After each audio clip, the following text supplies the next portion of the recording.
Hello guys, Andrew here. Welcome back to Drew Tutorial. And in this video, I'm going to show you how to follow a comment on Reddit.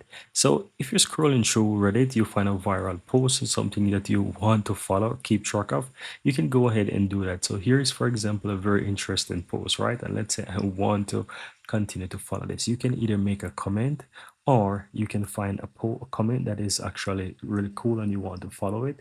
Click on that comment section here, guys, and you'll be able to expand all of those comments.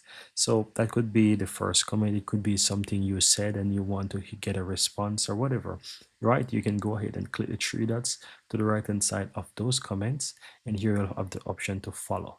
Once you click on this, it will go ahead and somehow tag that comment or put a watch on the comment, and whenever someone basically respond to that comment, you can easily go ahead and get a notification so that you can quickly read it and track it and find it at any point in time.